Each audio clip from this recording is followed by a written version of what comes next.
Okay, so target 2, the throat. Now a lot of people say, oh, I'll just punch him in the throat. I'll just punch him in the throat.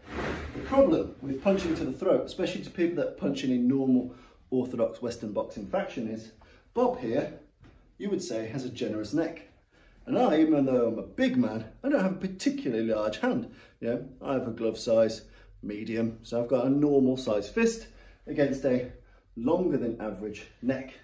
Now, at many angles, trying to punch into the neck in the traditional format means that these shit knuckles hit something that's not the trachea, and your good knuckles end up not quite landing on the jaw. It ends up being in a no man's land type of punch.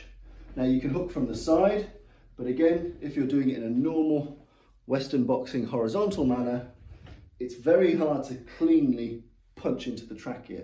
And try it on the bob yourself. As soon as you get your bob, try and do it and try and see and try and accurately monitor yourself to say, was that a clean, hard knuckle strike into the throat or into the carotid area?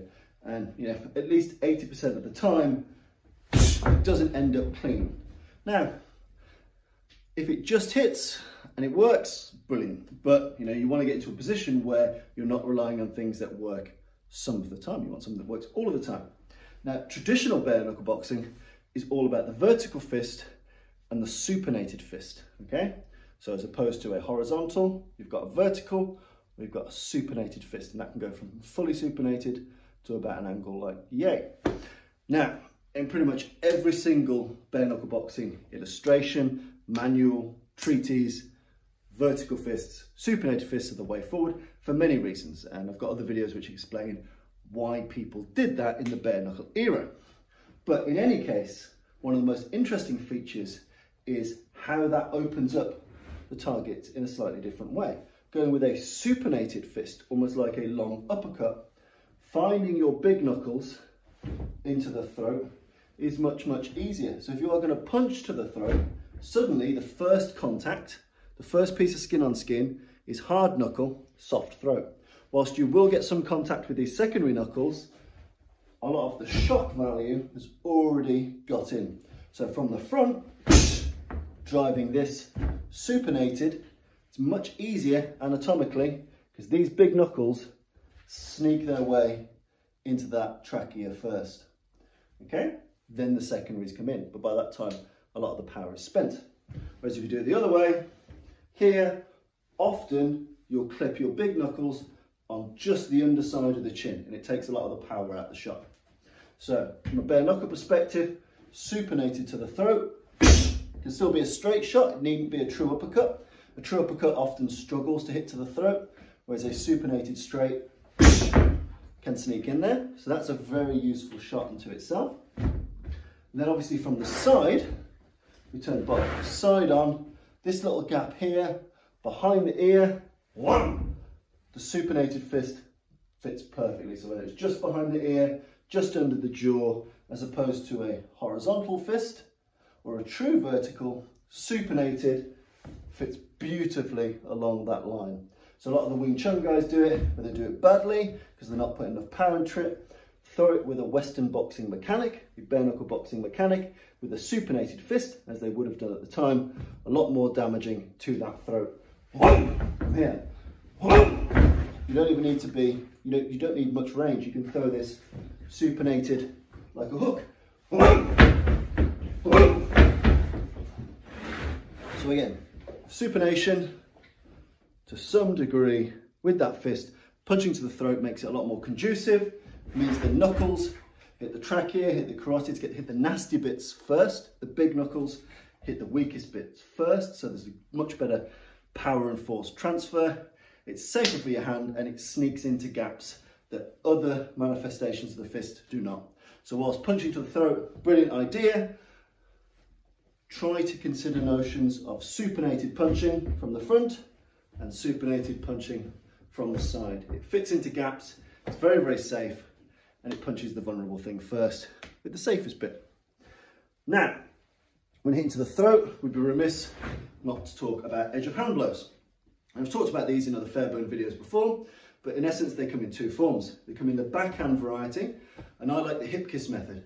The hip kiss method keeps a pretty solid right angle. and it comes out like you're pulling a stubborn chainsaw. So we pull out and we maintain a solid bar. We keep the solid bar because we want to be able to line up our forearm, our edge of hand, which is this bit of our hand, but we don't want to overextend it too much and start to hit with the wrong bit of the hand. So the hip kiss method, this square is very, very important. You've got to turn and explode your hips with it, obviously. Turn and explode the hips, turn and explode the hips. When it's front on, sometimes it can work more like an upward drive. A bit more side on, it goes like so. So side on, front on, but either way we're keeping pretty good right angle discipline on this edge of arm or edge of forearm. Comes out, comes up, nice, simple, nasty shot. Now these often work best in multiples. So if you look at historical combatives, often the first one you'll fluff a little bit. You'll get it on the jaw or you'll get it on the chest, just because of the nature of adrenaline and targeting. So do make sure that you get used to throwing these as multiples.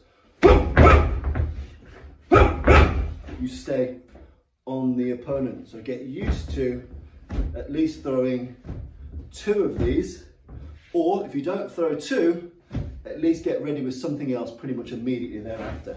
So very common in World War II combatives, you get an edge of hand blow, then you get the chin jab, like so. You close in that gap nice and nastily. But again, crashing into the throat, into the trachea, the reverse edge of hand blow, and the slight iteration which comes front on, which requires a bit of a drop step drive. Keeping this right angle discipline, because again, if he decides to crash or grapple, I've got a frame by which I can strongly pull him off, keep him from presenting, and then smash him up with what I want. You know, I've got some degree of decent grappling structure from which I can then move into other things because I've got that strong right angle frame. You've also got forehand edge of hand blows. These typically work in 2 fashions. Round to the side, like so, or straight up. So if you're very, very close and you can't pull off the chin jab, you can pull off an edge of hand which just launches straight into the opponent's trachea, but then making sure that you push off the ground as if you were throwing an uppercut. Same discipline as an uppercut, with the forehand edge of hand. You've got close-up edge of hand, and for a middle distance, you've got these versions. So forehand edge of hand, make sure you turn your hip, your shoulder, your foot. So the same mechanic you'd throw into a hook, you're throwing into this. Just because it's a niche tool doesn't mean you forget the boxing discipline of moving your mass, moving your body. Or up close. Again, very important tracheal strikes. With the backhand, make sure you've got that strong 90 degrees from a sharp pull or a drive up, making sure you use a drop step or a leaning step. Get your mass into it. Or if you're doing front on, treat it like an uppercut, at hyper close range, or at this range, treat it like a hook. And again, make sure that you've got good discipline in your hands so you're not hitting the strong muscles on the side of the neck, you're hitting the weak arterial areas. It's very, very important. So, then we've got the clavicle slap. Clavicle slap, or the hitryuchi. You've got a cupped hand here. Now my favourite method for doing this, you see a lot of people do a power slap. Like so. I don't really like this. There are other things at this range that I could be doing. If I'm throwing a hitryuchi, I prefer it in a close range fence. And what I do is my hand comes this way. So I'm looking to turn the head. I'm looking for this effect, turn the head. So I'm not looking for essentially an open-handed hook. I'm doing it this way. It's like a windscreen wiper, albeit I'm throwing my mass with it. So I'm not going out and round like an empty-handed hook. I'm throwing it with a cupped hand like a windscreen wiper. And I really like this. We end up close, we have our animated discussion. From here, we've got the cup, we've got the hitaruchi. We then go on the nape of the neck, sorry, on the side of the neck. So again, we're aiming for this arterial region. And here, we're moving the opponent with us. Okay. So I move my body, all of my impetus is going this way. Naturally, if this doesn't do the business, I'm then hardwired to follow up with something else. But from here, we're using a hitaruchi, hitting the arterial region, the carotid arteries, but instead of coming round like a traditional power slap, we're up close, we're firing our body in this windscreen-like motion. And then we're ready to fill that gap with something else. So again, nice little technique, but different from the power slap, in that it comes up and round. And I'm looking A, to hit the neck and cause damage, but B, I'm also looking for that kazushi. I want to off balance him. So if I hit it like this, I'll turn his head somewhat more than a traditional power slap. And with that head turn then, I can then move into other types of throw, trip, grapple, choke. So I quite like this from a pre-grapple perspective. This hitaruchi coming this way as opposed to this way. But give it an experiment, give it a play. Some people find it awkward. I really enjoy that method. And again, the power generation is just like you're throwing a hook. Still turn the hip, still turn the shoulder, still turn the foot. But I've turned his head, allowing me to throw, trip, or I'm wired to throw something nasty from the other direction. Then we've got the clavicle gap slap. So this little gap here, with the clavicle right just underneath. So this bit here, the little gap you've got, using the two fingers in the middle of your hand, so these two fingers, we essentially slap down like a cat. So you ever seen a cat hit something it doesn't want? It goes, whoa. Doesn't even think about it, just fires in that short, sharp arc. So with the clavicle gap slap, using these two fingers, typically from a mid-range fence, typically in a situation which is less dangerous than life or death, so a piece of social violence as opposed to asocial violence. So from here, and we drive this slap down with a focus on driving these two fingers into that gap. But you still want enough mass behind it that even if you miss the target, you're going to cause some percussion, some distancing. So if it hasn't quite done the business and left him choking and gagging, it does mean I've got the range to reconfigure, draw a weapon, draw a torch, draw my phone, do another technique, a longer technique. You know, it gives you options. So again, make sure you've got enough mass with it as well as the targeting. So you're striking as if you were a cat, you're launching this over, two fingers into the clavicle gap, and again, always be ready to fire something else. So the last two techniques you saw, I might fire this clavicle one here, and then the hitaruchi. Again, you've got those options. You can throw this, then throw a hook if you want to. You've got pretty much any option you'd like, but this clavicle gap slap is really nice and nasty. Just whip it in, drive your mass behind it. So in super slow-mo, these two fingers driving into that gap. And that's why that more elliptical path as opposed to a straight path is good, because it just gets you in the right arc to strike it down. You know, it's not like a hyper efficient nukite or spear hand. We are slapping this on. It needs that arc to be effective. And then finally, in this particular series, I like the Bushiken.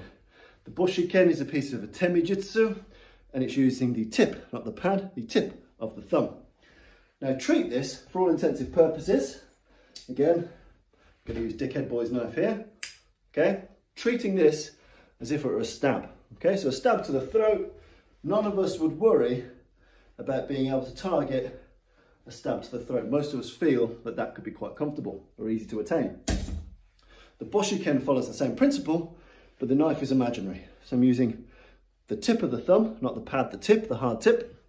I'm driving this up with a shanking motion with the tip crashing in to the trachea. So again, it's landing like a punch. It doesn't require the conditioning or the training. This is a pretty robust unit.